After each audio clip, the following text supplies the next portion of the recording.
Hello everyone, a very good afternoon. Welcome back to our YouTube channel Mission IAS and PCS. I hope you people are doing well.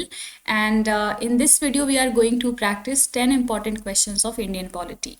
This is day 11th of 15 day series of Indian polity. I hope आपको इस series पसंद आ रही होगी. Please अपना feedback comment box में जरूर दीजिएगा. तो चलिए शुरू करते हैं हमारा आज का ये क्विज सेशन. वीडियो में तक बने रहिएगा एंड इन सभी क्वेश्चंस को प्रैक्टिस कीजिए. आपका जो भी स्कोर आए उसको कमेंट बॉक्स में जरूर बताइएगा. आज का हमारा फर्स्ट इंपॉर्टेंट क्वेश्चन है the public accounts committee was set up through which legislation of the British rule in India. Bharat में ब्रिटिश शासन के किस कानून के माध्यम से लोक लेखा समिति की स्थापना की गई थी. तो इसका जो करेक्ट आंसर है that is option B. Government of India Act 1919 का जो एक्ट है उसके तहत उसका एक प्रोविज़न था कि पब्लिक अकाउंट्स कमेटी को सेटअप किया जाए और उसी के बाद 1921 में पब्लिक अकाउंट्स कमेटी को सेटअप किया गया था. सेकेंड क्वेश्चन है how many members are there in the public accounts committee currently.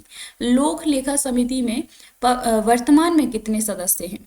15, 20, 22, 25. तो इसका जो आंसर है ऑप्शन सी. करेंटली जो पब्लिक अकाउंट्स कमेटी है उसमें 22 मेंबर्स हैं, जिसमें से 15 मेंबर्स लोकसभा से इलेक्ट किए जाते हैं और 7 मेंबर्स राज्यसभा से इलेक्ट किए जाते हैं.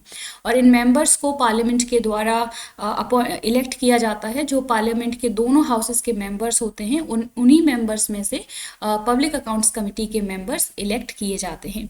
पब्लिक अकाउंट्स कमेटी का जो ड्यूरेशन है वो 1 साल का होता है. नेक्स्ट क्वेश्चन है who among the following appoints the chairman of the public accounts committee. निम्नलिखित में से कौन लोक लेखा समिति के अध्यक्ष की नियुक्ति करता है. Options are speaker of Lok Sabha, chairman of Rajya Sabha, prime minister of India and president of India. Video को पॉज करिएगा और इस क्वेश्चन को प्रैक्टिस कीजिएगा.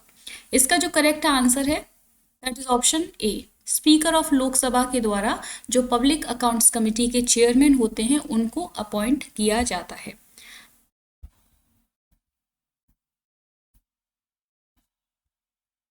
नेक्स्ट क्वेश्चन है at least how many days of prior notice is required for the impeachment of the president of India. Bharat के राष्ट्रपति पर महाभियोग चलाने के लिए कम से कम कितने दिन की पूर्व सूचना आवश्यक है. Options are 7 days, 10 days, 12 days and 14 days. इसका करेक्ट आंसर है ऑप्शन डी 14 days. जब भी इम्पीचमेंट की जो प्रोसेस चलाई जाती है प्रेसिडेंट के अगेंस्ट में तो उस प्रोसेस को आगे कंटिन्यू करने के लिए 14 डेज का प्रायर नोटिस देना ज़रूरी होता है.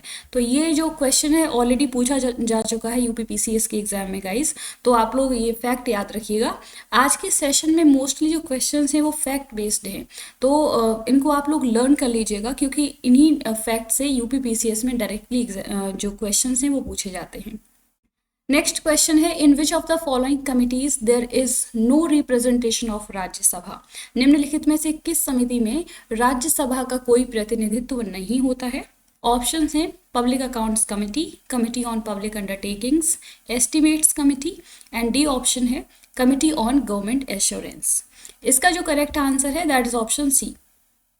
जो एस्टिमेट्स कमेटी है उसमें राज्यसभा का कोई भी मेंबर नहीं होता है, राज्यसभा का कोई भी रिप्रेजेंटेशन नहीं होता है. तो इसको भी आप लोग याद रखिए.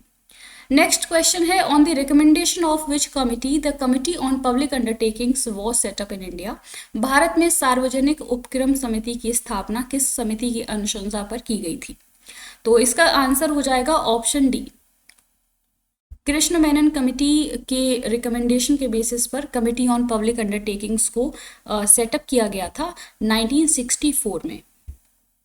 नेक्स्ट क्वेश्चन है in the committee of public undertakings how many members are elected from the Lok Sabha. सार्वजनिक उपक्रम समिति में कितने सदस्य लोकसभा से निर्वाचित होते हैं. 5, 10, 15 एंड 20. तो इसका आंसर हो जाएगा ऑप्शन सी.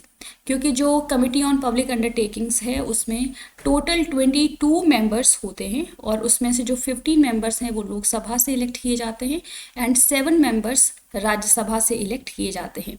इससे पहले ओरिजिनली जब ये कमेटी सेटअप की गई थी 1964 में, उसके बाद से 1974 तक कमेटी में टोटल 15 मेंबर्स होते थे, लेकिन बाद में ये जो नंबर है वो बढ़ा दिया गया था। तो अभी करेंटली 22 मेंबर्स होते हैं कमेटी में। नेक्स्ट क्वेश्चन है विच of the following committee is setup only by Lok Sabha not in Rajya Sabha. निम्नलिखित में से कौन सी समिति केवल लोकसभा द्वारा स्थापित की जाती है, राज्यसभा में नहीं? Committee on private members bills, business advisory committee, ethics committee and house committee. तो इसका जो आंसर है that is option A, committee on private members bills जो है उसमें राज्यसभा में बेसिकली ये जो कमेटी है इसको सेटअप नहीं किया जाता है। ये राज्यसभा के लिए कमेटी नहीं होती है बल्कि ये लोकसभा की एक स्पेशल कमेटी होती है। तो ये काफ़ी इम्पॉर्टेंट जो है एक क्वेश्चन बन सकता है, इसको याद रखिए। नेक्स्ट क्वेश्चन है which statement is not true regarding the consultative committees. परामर्शदात्री समितियों के संबंध में कौन सा कथन सत्य नहीं है? They are attached to various departments of central government, their membership is voluntary, maximum members are 30, constituted by Ministry of Finance।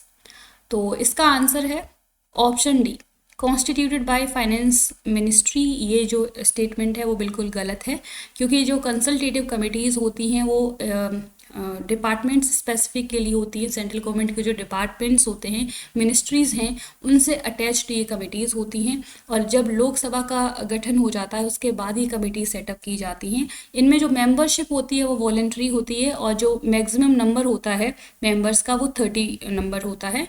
And इसमें जो मेंबर्स हैं वो दोनों ही हाउसेस के मेंबर्स होते हैं, रिप्रेजेंट करते हैं दोनों ही हाउसेस को।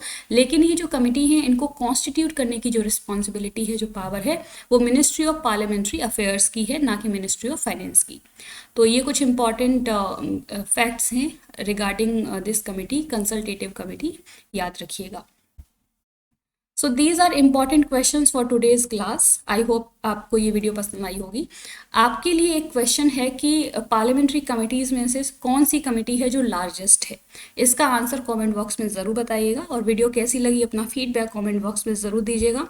अगर वीडियो पसंद आती है प्लीज़ इसको लाइक कीजिए, शेयर कीजिए एंड सब्सक्राइब कीजिए हमारा चैनल मिशन IAS PCS। इसी तरीके से डेली बेसिस पर क्वेश्चंस को प्रैक्टिस करते रहिएगा। एग्ज़ाम आपका बहुत नज़दीक है, आने वाला है।